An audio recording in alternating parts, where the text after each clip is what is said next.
this problem they have given us limit x tends to 0, integration y to a e to the power sin squared t dt minus integration x plus y to a e to the power sin squared t dt whole divided by x. Is it clear? Now if I put x equals to 0 in the numerator, we are getting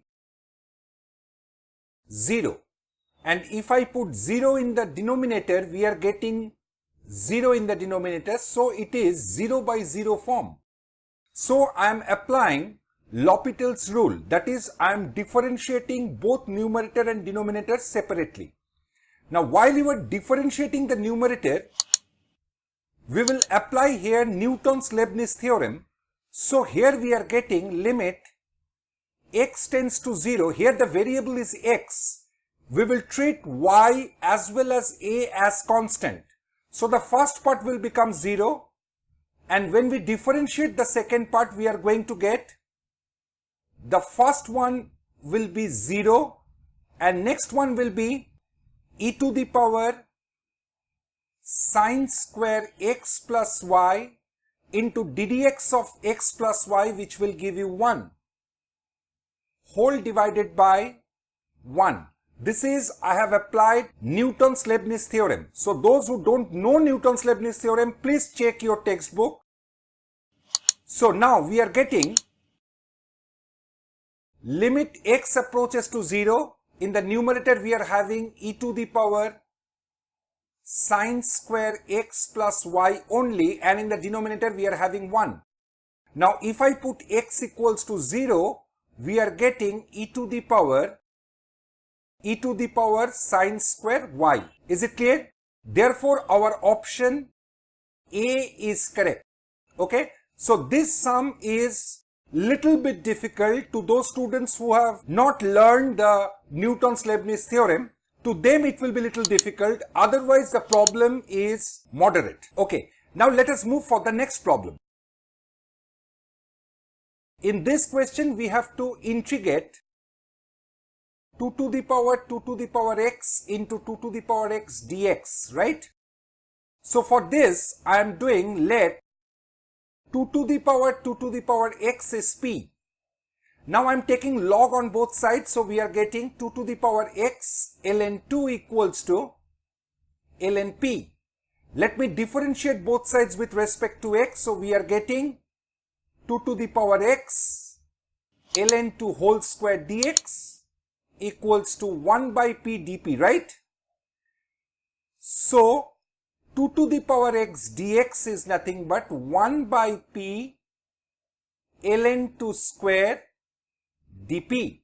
Therefore this integration becomes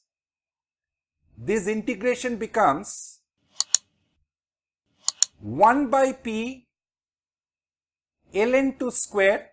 Okay, this is for 2 to the power x dx, right? For this I have written this one. Is it clear? Now we are having 2 to the power x, so it has to be replaced by p. So we are having, I am taking ln 2 whole square outside, so we are having integration of dp only. So it is 1 by ln 2 whole square p plus c. P is nothing but 2 to the power x divided by ln 2 whole square plus c. Is it clear? Now if we compare with the right hand side, we are going to get a as 1 by log 2 whole square. Is it clear? Therefore our option B is correct. Is it clear to all of you? Okay, now let us move for the next problem. In this case we are having from minus 1 to 1. I am writing it separately. I am writing the two integrals separately. So we are having x to the power 2015 divided by e to the power mod x square plus cos x dx plus integration minus 1 to 1 e to the power minus mod x dx. Am I correct? Now if you observe, we will find that this integral, this function is basically an odd function. Yes or no? You see, if we take gx equals to x to the power 2015 divided by e to the power mod x x square plus cos x, and if we put g of minus x, so we are going to get minus of x to the power 2015 divided by e to the power mod x x square plus cos x, which is nothing but your minus of gx. Therefore gx is an odd function. Therefore this whole integration will become 0. Okay, but e to the power minus mod of x is an even function. Yes or no? If it is so, then the given integration will take the value. This is 0. This is 2 times integration 0 to 1 e to the power minus mod x dx. From 0 to 1, mod x can be written as only x. So it is 2 times integration 0 to 1 e to the power minus x dx. So if we integrate, we are going to get minus 2 e to the power minus x 0 to 1. So my answer will be minus 2 e to the power minus 1 minus e to the power 0. So that gives us, so our final answer is 2 times 1 minus e to the power minus 1. Is it clear? Therefore again in this question also our option D is correct.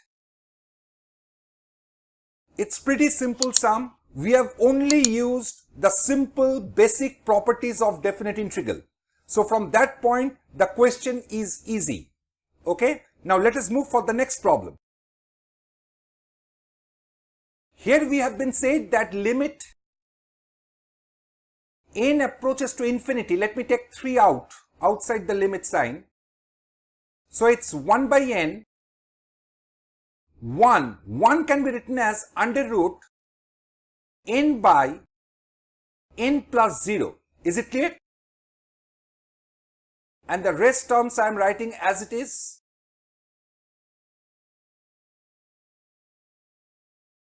Is it clear? So what I am doing here is basically inside the bracket I am writing it as 1 by, I am dividing both numerator and denominator by n. So we are getting 1 plus 0 by n, 1 plus 3 by n. It can be written as 3 into 1 also.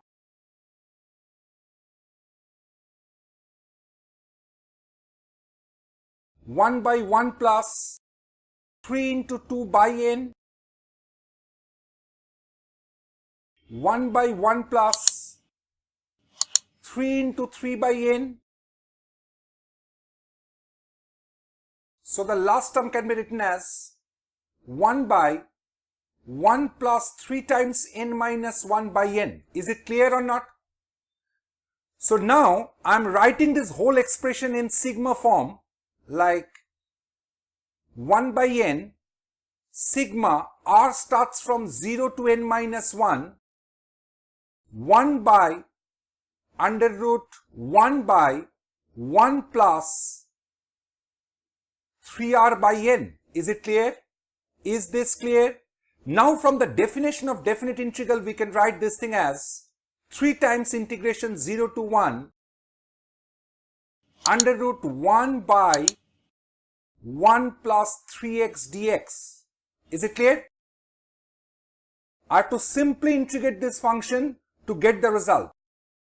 So for that what I am doing, I am taking let 1 plus 3x as p square. So 3 dx will be equals to 2p dp. That implies dx equals to 2p by 3 dp. Therefore, the integration becomes 3 integration 1 to 2. So it's 2/3 P divided by P dP. Is it clear? So let me take 2/3 outside. So it will be 2 times integration 1 to 2 dP, which gives us 2 into. So my final answer is 2 times 2 minus 1. Answer is 2. Therefore, option C is correct in this case. Is it clear to all of you?